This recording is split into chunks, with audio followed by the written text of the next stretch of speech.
My name is Brad Hall. Today I'm tackling a really important topic, how to avoid creasing on the Michael Air Jordan 1.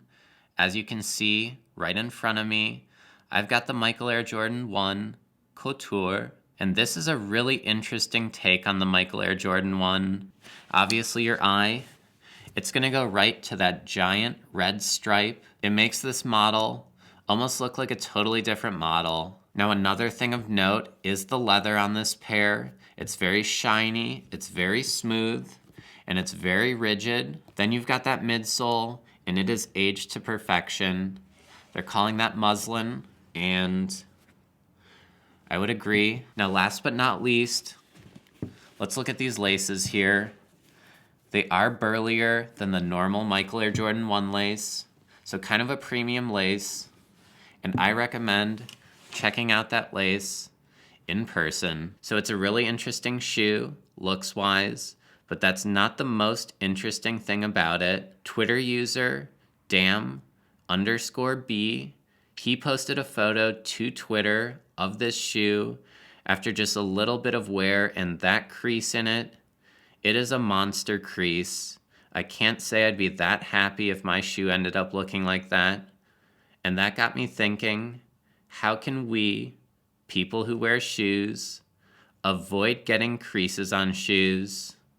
And I came up with a pretty sturdy list, and I'm going to share that list with you right now. I worked on this list all of last night, stayed up till the wee hours, and I'm really happy with it. So now, if you want to avoid creasing your shoes, these are the activities that I would avoid doing. So let's get into this list. Number 1 on this list, I would avoid walking. Walking is one of the main culprits of creasing shoes, and it's really hard to avoid because you do need to get from point A to point B some of the time. Number 2 on this list, we've got jogging or running.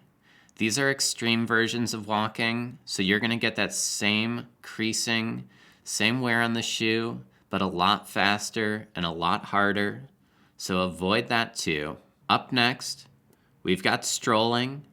Strolling is a slow walk, even though the pace is much slower than a normal walking pace.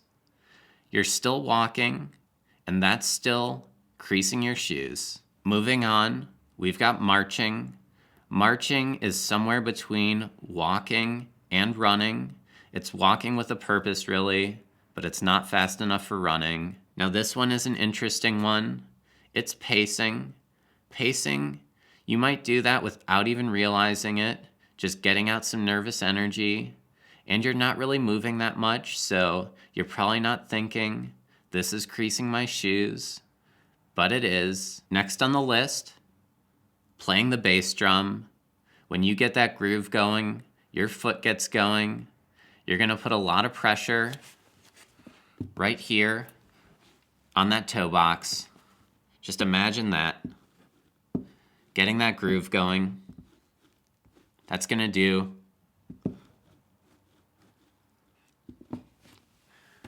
dangerous stuff. Okay, this is the final one on my list. We've got sitting. Sitting on its own, that's not going to do anything to your shoe unless you're bouncing your foot. But if you're not, no damage at all. The problem with sitting, unless you've got everything you need right around you, you're going to have to get up some point, and when you do, then you're going to be walking. And you know what that does. So those are the activities that you should avoid if you want to avoid creasing your shoes. It's a wild world out there. You've got to be careful when you're wearing shoes. Fortunately, there are ways of getting around that don't require as much bending of your foot. Seek out those ways, and your shoes, they will be less creased, and you will be a lot happier because of it.